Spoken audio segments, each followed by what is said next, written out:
Hello guys, welcome back to my YouTube channel. 8 வருஷத்துக்கு முன்னால் Nokia N9 மாடலை நான் ஒரு 100 செகண்ட்ஸில் வாங்கியிருந்தேன். வாங்கி ஒரு 6 மாதம் யூஸ் பண்ணியிருந்தேன். அதுக்கப்புறம் வேற ஒரு மொபைல் வாங்கினதுனால இந்த மொபைல் அப்படி யூஸ் பண்ணோம் அப்படியே வச்சுட்டேன். ரீசெண்டாக வீடியோ வைக்கும்போது மொபைல் கிடச்சிருந்துச்சு. இதை நான் சார்ஜ் போட்டு பார்த்துருந்தா எந்த ரெஸ்பான்ஸும் இல்லை. மொபைல் டெட் கண்டிஷனில் இருக்குது.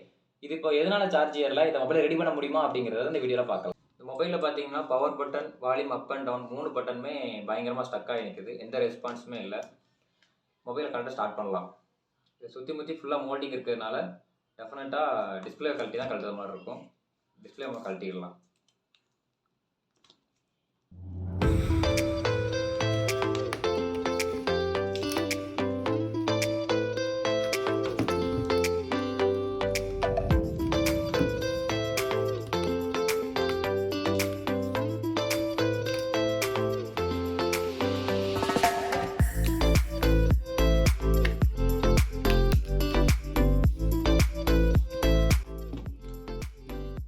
மொபைலோட டிஸ்பிளே,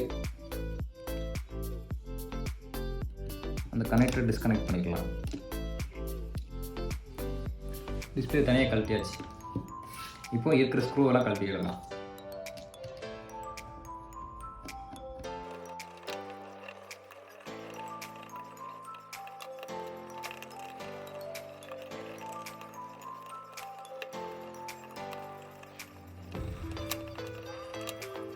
இப்போ மொபைலோட டிஸ்பிளேவையும் இருக்க ஸ்க்ரூ எல்லாத்தையும் கழட்டியாச்சு. டிசியில் கொடுத்து ஆன் பண்ணலான்னு பார்த்துருந்தேன். ஆனால் டிசியில் கனெக்ட் பண்ணிவிட்டு பவர் பட்டன் அமுக்குனா தான் மொபைலே ஆன் ஆகும். அதுக்கு முதல்ல பவர் பட்டனை நம்ம ரெடி பண்ணணும். அதுக்கு ஃபுல்லாக மதர் போர்ட்லேருந்து பேட்டரியிலேருந்து எல்லாம் ரிமூவ் பண்ணி தான் ஆகணும். ஏன்னா இதுக்கு பவர் பட்டனுங்கிறது சைடில் தனியாக மோல்டிங்கில் வரும். அதை நம்ம கழட்ட ட்ரை பண்ணலாம். ஸ்க்ரூ ஆல்ரெடி கழட்டியாச்சு. இப்போ இருக்க மேலே இருக்க ஷீல்டை நம்ம ஓப்பன் பண்ணிக்கிடலாம்.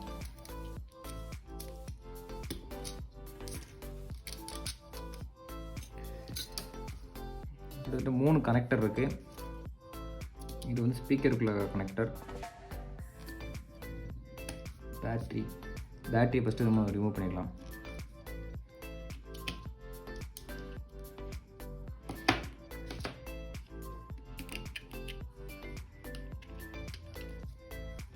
இப்போ மதர் போர்டை வெளியே எடுக்கலாம்.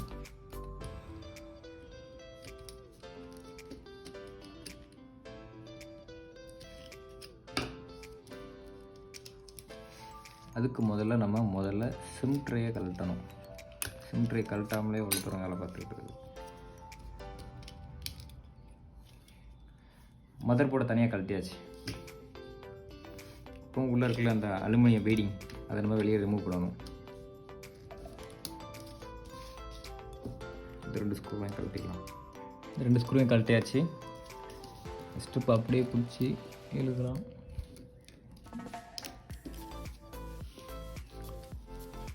இது ஸ்பீக்கருக்குள்ள ஸ்ட்ரிப்பு.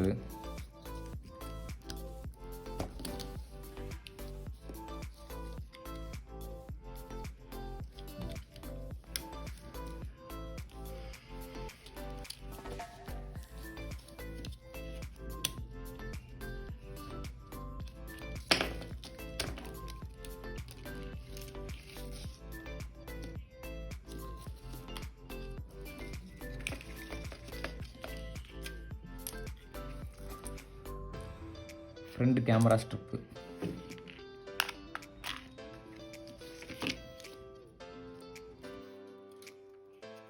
ஆன் ஆஃப் ஸ்ட்ரிப்பை மட்டும் தனியாக எடுத்து தான் நம்ம மாட்ட முடியும். அதுக்காக ஸ்ட்ரிப்பை மட்டும் தனியாக கழட்ட ட்ரை பண்ணிக்கிட்டு இருக்கேன்.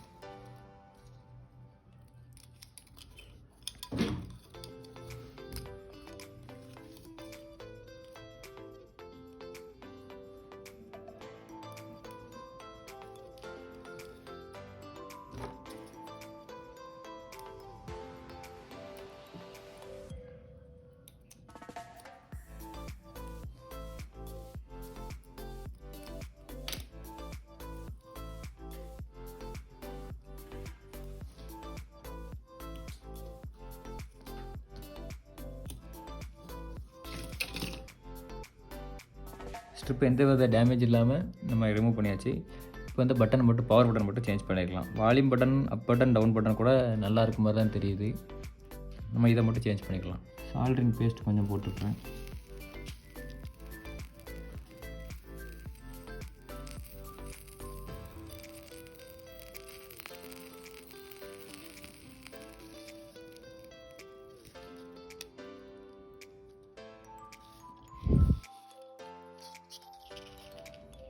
பட்டனை டேமேஜ் இல்லாமல் நம்ம ரிமூவ் பண்ணியாச்சு.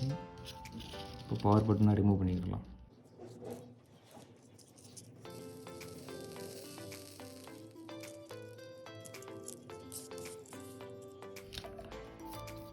சால்ட்ரிங் லெட் எடுத்து இந்த 4 பாயிண்ட்லேயும் நான் லெட் அப்ளை பண்ணிக்கிறேன்.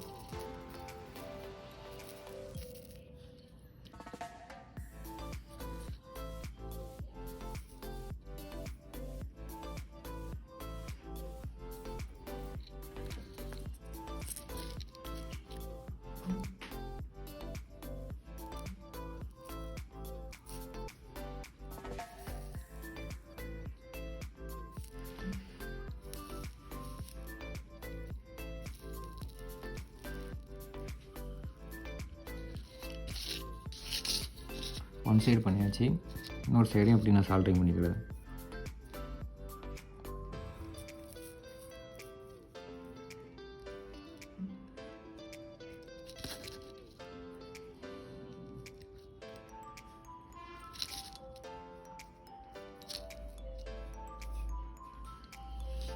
ஆன் ஆஃப் ஸ்டெப்பில் பவர் பட்டன் மட்டும் கொஞ்சம் ப்ராப்ளமாக இருந்துச்சு. அதுக்கு நான் வால்யூம் டவுன் பட்டனை எடுத்து பவர் பட்டன் நான் இன்ஸ்டால் பண்ணியிருக்கிறேன். இதை இப்போ நம்ம ஃபுல்லாக அசம்பிள் பண்ணி நம்ம செக் பண்ணி பார்க்கலாம்.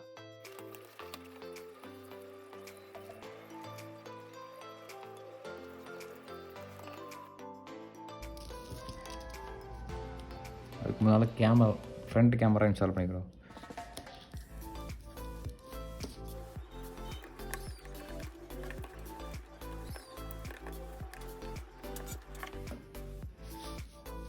இப்போ நம்ம பேட்டரியை மாட்டிக்கலாம்.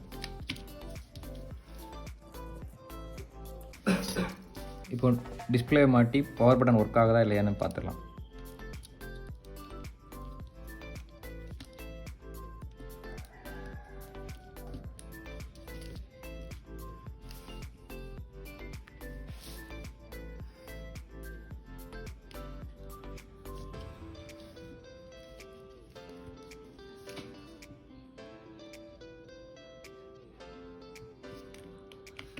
மொபைல் ஆன் ஆயிடுச்சு.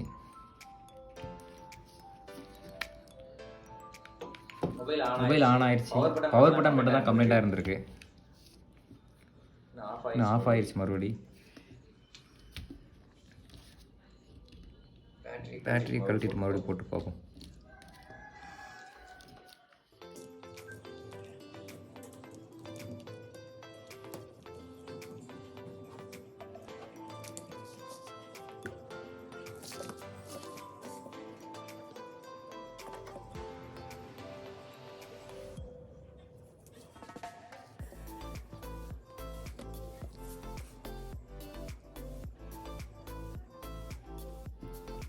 Device not working properly. நம்ம பவர் பட்டன் சேஞ்ச் பண்ணக்கப்புறம் மொபைல் ஆன் ஆயிடுச்சு. ஆனால் டிவைஸ் நாட் ஒர்க்கிங் ப்ராப்பர்லின்னு சொல்லி வந்துட்டு மறுபடியும் டப்புன்னு ஆஃப் ஆயிடுச்சு. இப்போ மொபைல் ஃபுல்லாக அசம்பிள் பண்ணிவிட்டு அதுக்கப்புறம் செக் பண்ணி பார்க்கலாம்.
இப்போ சார்ஜ் போட்டு செக் பண்ணி பார்க்கலாம்.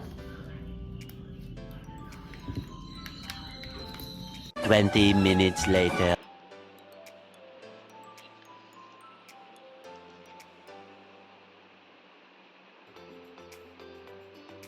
மொபைல் பார்த்தீங்கன்னா ஆன் ஆயிடுச்சு, பெர்ஃபெக்டாக யூஸ் ஆகிட்டு இருக்கு.